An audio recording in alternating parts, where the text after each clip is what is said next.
Hello, everybody. Welcome to a special show today. We are here. We're always happy when it's the first Monday of the month because we come on in the name of EWN, Enlightened World Network, for one of their a meditation a day. So we get an extra lucky time to have a GP do a guided meditation, and we just have a little conversation about the topic before moving into it.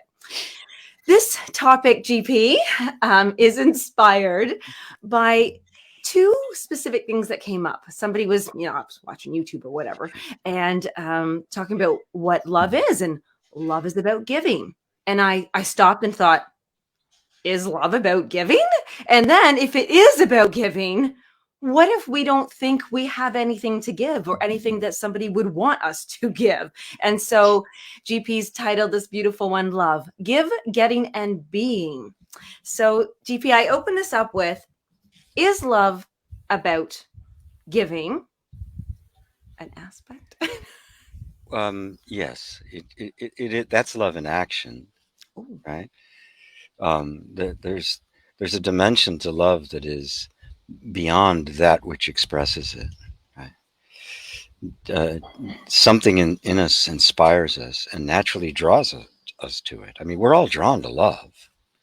We aspire to love our lives, to love our work, to love each other. I mean, it is the bonding between mother and child and between uh, man and woman is as natural to us as anything. And if you look, it's not just humans; it's everything. There was a study done. This is a really fascinating one. They had a bunch of fruit flies. Right? Fruit flies, yeah, because fruit flies only live for 3 days. They reproduce so quickly that you can go through literally hundreds of generations in a short period of time to watch genetic changes. And they took a bunch of the male fruit flies, um, and they deprived them of sex. They deprived them of any contact with the females, and they had some that got contact with the females, and a bunch that weren't. And then they had two different kinds of food that they could feed on. Right, the same food, but one was laced with alcohol. Okay. And the fruit flies that did not get to hang out with the chicks always went for the alcohol. That's so fascinating. And the What? ones that were able to didn't. They didn't care. They had no interest in it. There's this compensation we all have to make for love. And if you look at your life, you'll find that every bad habit you have, every addiction you have, every struggle you have is a sense of being cut off from love. And we all experience that. And when somebody feels like they don't really have anything to give, right? They're it's obvious they're cut off from themselves, because every being is unique in all space and time. And if you're looking at yourself purely in terms of the marketplace and skills you have to sell and your education and credentials and the like, then you may find yourself coming up quite short, right? If I had to sell myself on the programmer market these days, I'd fail terribly because I'm completely out of date. I have no idea what's going on, right? And at one time, I was a high value, in that area. So that just comes and goes. But what we really want to point to, the real love, is discovering the quality that is you. That the unique quality that is you, that only you have, and that shows up even when we're not aware of it. Everybody shows up as their individual self. Some of us are ashamed of that self. Some of us are in pain about that. Not the real self. You're ashamed about who you think you are because you're measuring yourself against this and that.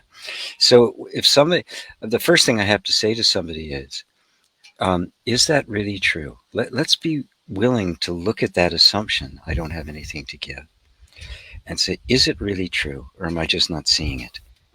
Mm. Oh, yeah. Very different. Very different. If I'm not seeing it, well, I can learn to see it. If I don't have it, then I don't have it. One is an open way out of that feeling of not having anything to offer, while the other sticks you there, permanently. So there is this feeling that can get built into us because we have enough exposure to it, and people tell us that, we don't need that, we don't need you, right? Um, it can develop over time to this assumption that there's something inherently wrong with me, and that's when you have to come with that loving awareness and allowing and self inquiry that says, is that really true? Right. And at least, as you probably noticed, many people have, when I do EFT and the like, I'm always asking the question, it's, well, what if it isn't? What if it isn't true? What if it's just been an assumption? Notice it's a very open-ended way of looking at it. It's not trying to force them. Oh yeah, you are. You start believing it, and put post-its on your mirror and stuff. Uh, it's the other way. It's just, well, what if I've just been assuming that that's true and it's not? What if it's not true? What would that feel like? And even as I ask it now, you can feel an opening that takes place, right? Something inside just that doesn't want to believe it's stuck like that. In fact, something deep inside that knows it's not, but just doesn't know how to get out. It's in this little room and doesn't know how to get out of it. Now, when you're saying that, just one more question before we go into the guided meditation. I think this will be part of it. Is now I'm trying to feel like, when the people say, "I don't know why you love me," I'm grumpy, or or this or that, or I'm never there for you, or all these things, right? When they say something like that, or maybe they've done something that has hurt you unintentionally, and they're like, "Gosh, I don't know why you love me." Now, is that an opening, or is that still in the I've got nothing? Well, welcome to being human. I mean, that's a tough one, right? I mean, because when you hurt somebody, even if it's unintentionally, you've broken a certain bond of trust, right? You're no longer safe, which is the essence of love. Without safety, there is no love. Without love, there is no safety. They go hand in hand. um, and it's not like it has, resurrection's always possible. It can come. But you have to go through the steps then, very genuinely, of reestablishing the trust that feels safe enough to allow them back in. And both sides of the equation have to be willing to do that. um, and but you also have to recognize that sometimes we do some things that can't be undone, and no, they're not going to let us back in. There's nothing you can do about that. And that's a harder one, um, because there's nobody there to tell you it's okay, right? Eventually, after you've earned the trust. And but it can also be incredibly informative if it really hits our hearts and inspires a genuine remorse in us. Something inside wakes up to the consequences of our actions, the natural consequences of our actions, with karma. And we go, you know what? I'm not going to do that again. That's I don't want to be that person. If it's just I Mhm. don't want to do that again, we can make rules of ourselves, we can take vows, we can punish ourselves. But if it's I don't want to be that anymore, can become a deep inquiry into what is it that moved us, that caused us to act. What was I feeling like I was missing? What was behind the betrayal? Right. And this is why this kind of spiritual work is, it, it's not a one and done kind of thing. It's a deep way of living your life that opens up to vista after vista after vista, and dredges up trauma after trauma after trauma, right? But the good news is that while the vistas never end, the traumas do. Oh, there's a quote, you guys. Well, everybody, big hello to everybody coming on with us here. We've got Fernando and Mary and Dorte. I think hopefully saying that right. Dorje, that is correct. Very Yes. good. And Ava, hello everyone, and whom we can't see. What we do here is a different format. It's a shorter time, but we get to enjoy full screen GP, our master spiritual teacher here, uh, guiding us through whether we'll see what shows up. He never scripts this, so it's a surprise topic for him, maybe half an hour prior to, if that.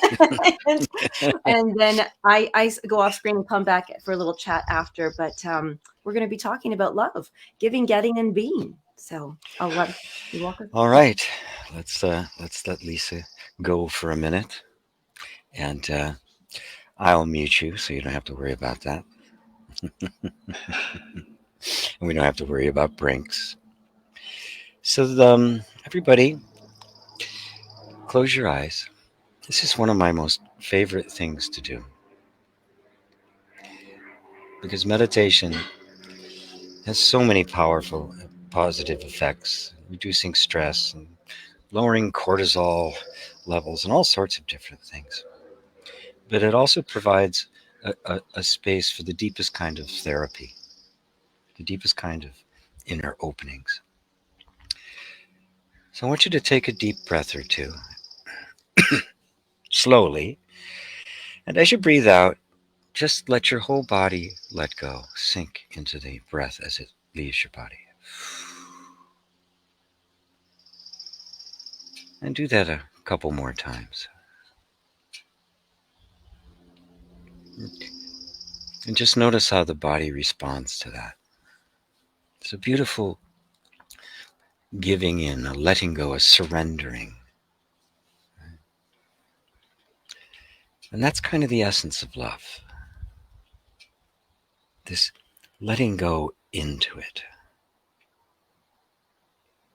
You give yourself to it, which is the ultimate thing to give. The skills we have, the education, the knowledge, the information that we can share with others is very valuable. But when you share yourself just as you are, it's no strings attached. A very deep, heartfelt desire to simply show up, be present. This is the heart of love. It's no accident that the real heart of the religious sentiment is a surrender, a surrender to something greater than our finite self. Eventually realize that what we're surrendering to isn't a being out there, but the being that's in here, our own inherent being. We're surrendering to the love that is our very being. Love and being are one. What would being be without love? Just unimaginably flat, empty. Eternity would be torment.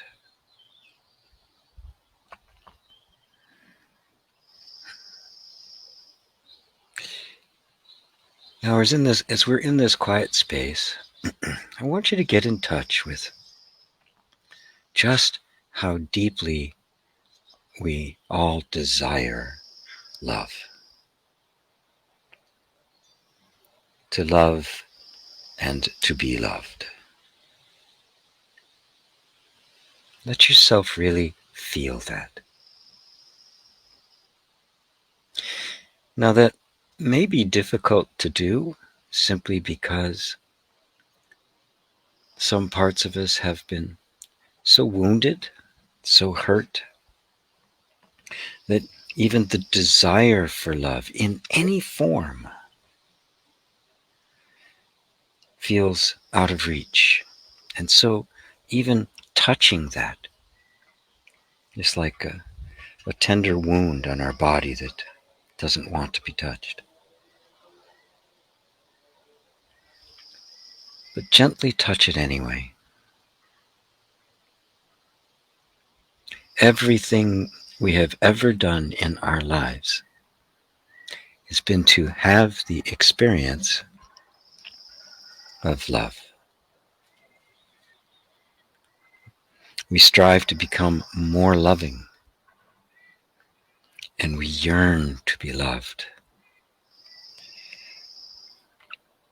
We'll twist ourselves into knots to try to appeal to the environment in such a way that it will get at least the treatment of love, if not the actual love itself. But what we want, we all want, whether we believe we can have it or not, is love. And you know, I don't even have to tell you what that is, do I? I don't have to give you a definition. I don't have to give you a checklist. You don't have to confer with somebody to say, is this really love? As if anybody could feel what you're feeling at any moment. Yet you know it. You also know what it isn't.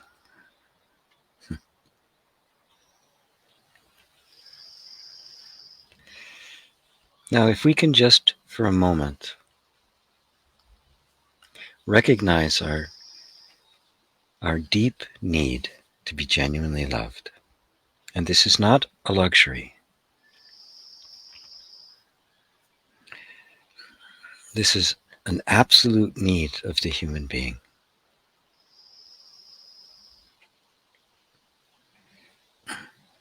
It is not something that we can get away from. It's not something that we can become very spiritual and transcend. It's an absolute necessity.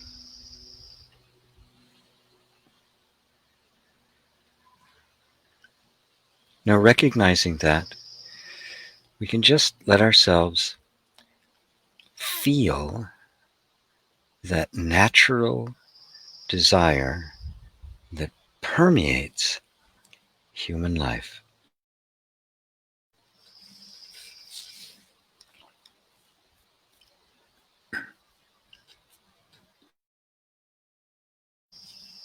Just feel it.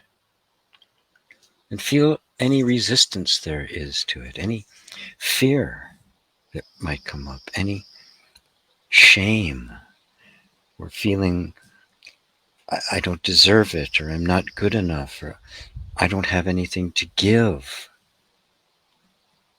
Who would want me?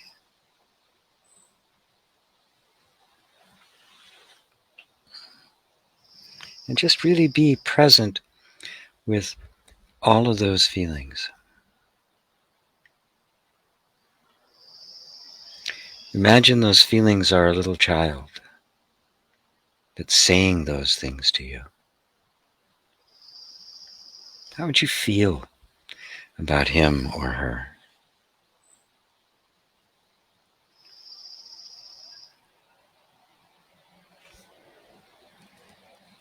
You would hold them, stroke their hair, remind them that it's okay, that you're there.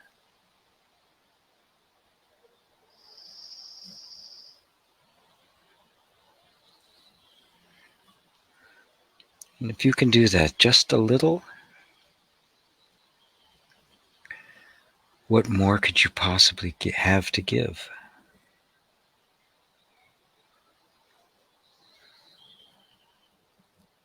Notice that you have all the capacity in the world to give the one thing everybody needs more than anything else.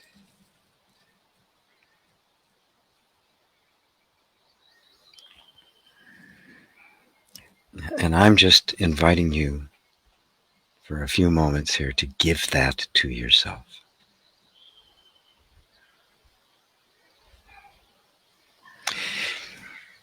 Again, if that little child was crying and saying things like that to you,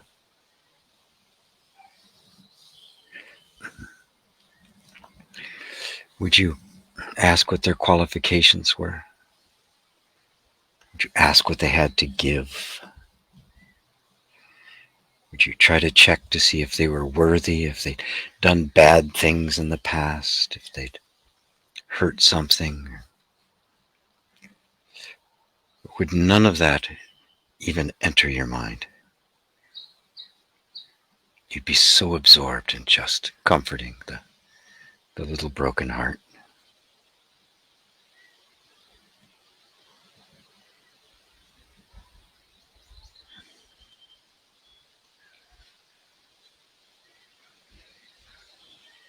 And notice how you can do that.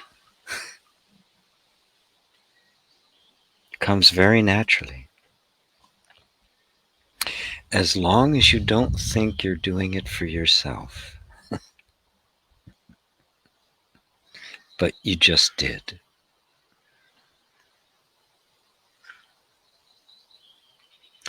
So I invite you to take this up as a practice that you can sit with. And when there's some pain or discouragement or a sense of I don't have anything to give, to embody that in an image of a young child that feels cut off and isolated and alone. And just notice how instantly that sense of compassion, care rises up.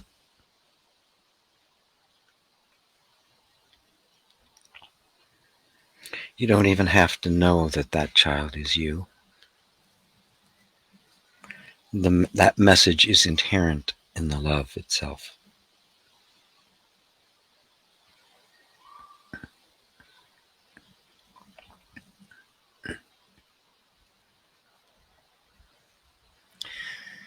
So take another deep breath or two. Again, as you exhale, just let it all go. And don't even try to hold on to anything we just did. Let it hold on to you. And when you're ready, you can open your eyes. That's always so beautiful. What a piece on love. That just went everywhere with that one.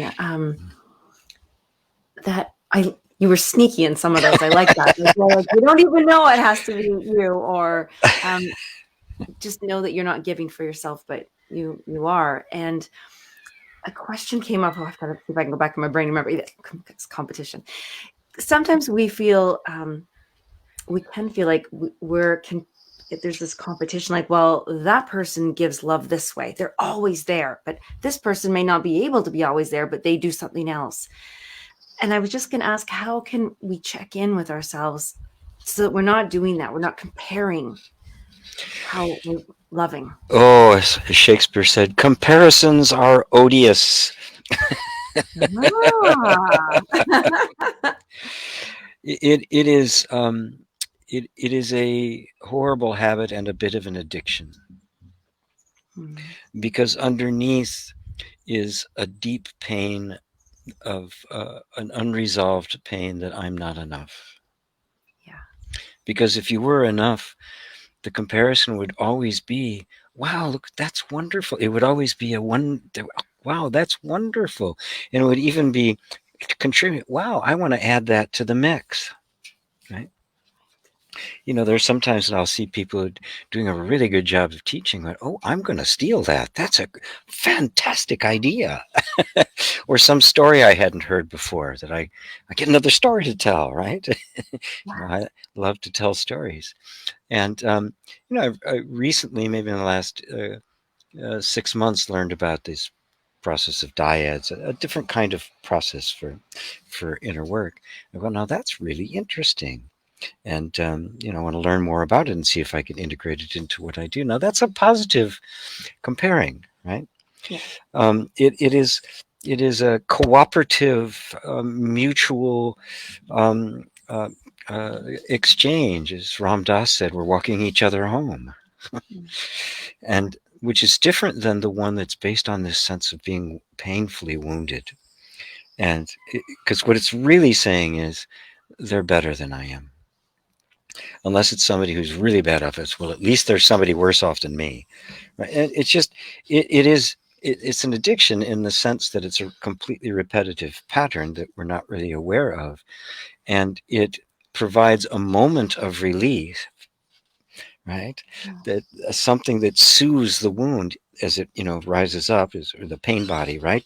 When it rises up, it gets fed for a minute and can go back down, but it has long-term negative consequences. We're stuck in this loop, and so we have to use that kind of loving awareness to do exactly what we did in the meditation, which is to let these things come up, right? And then to regard them as the wounded child, as the those parts of us that are desperate for love. And this is where meditation, which is older than the hills, right? I mean, it's been around for forever. Takes that beautiful step beyond mere therapy and psychology, which is why it's amazing how many psychologists and therapists are practicing meditation and mindfulness and Buddhism and the like, because mere analysis just doesn't go far enough. Something inside that awareness has to become a loving awareness. Because the first recognition that, man, we're screwed, we're stuck, isn't usually loving. Yeah. There's a lot of judgment and criticism there. So we have to get to this next place of just allowing it to be there. And in the allowing itself, something opens up that the act of allowing, even if it's hard and painful and I don't want to be here, the very act itself is an act of love and self-acceptance. Mm. And as a result, it can deepen, right? And get more and more expansive to the point where you can really welcome anything. And that's where the genuine self-inquiry can take place. You can't have self-inquiry without that. Mm. Simply Beautiful. can't. It's just too frightening. Yes, it is frightening. And this is why we are constantly reminding people and inviting them that this is a practice, that this is not a one and done. It's certainly, yeah, not even close to one and done.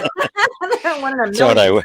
don't I wish? Yes. And so, on that note, I will just take a moment just to share, invite, and remind everyone that going through this, you can see this. I kind of was grabbing a system there. Like we have awareness, then we have allowing, and then we have loving awareness. And so that takes those steps to get there. So if you'd like to be a part of having some assistance to be supported through it, to be guided through it, we do have something called the Looking Class every Wednesday for you to be able to go through that system. So just put down in the comments below, Looking Class, or I want in, or we'll put it.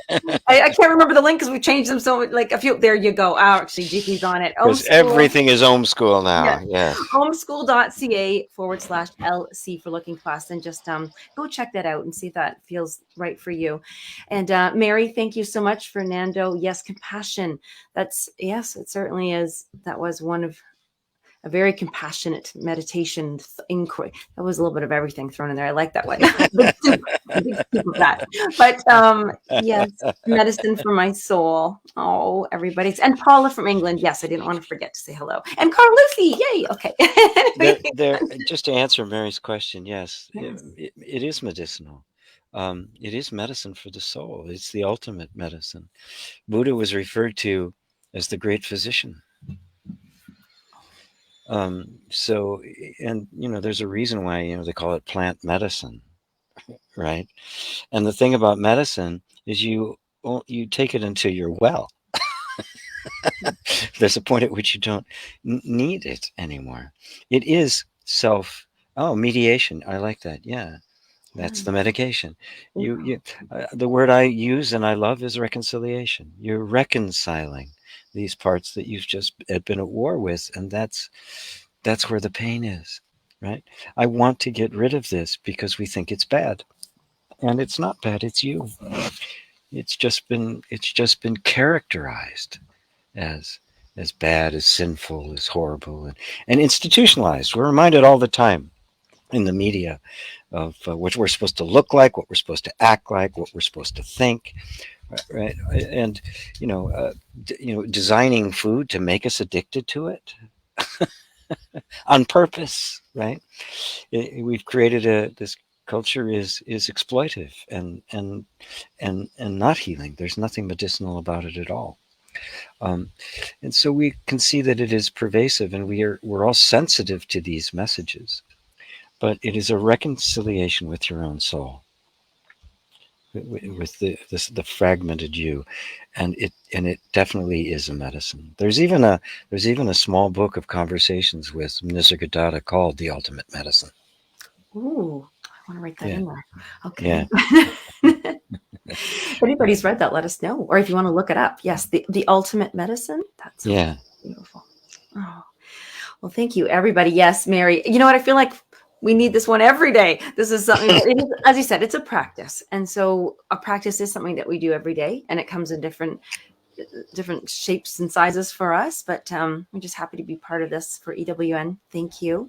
And thank you everybody for showing up. We'll hope you'll continue. And we have our show tomorrow, our live class tomorrow, School Live. So if you want to tune back here, and to thank you, Facebook user, come over tomorrow at 12 p.m. noon on Tuesday to watch us do School Live. We'll see you then. Thank you so much, GP. Thank you. Bye, everyone.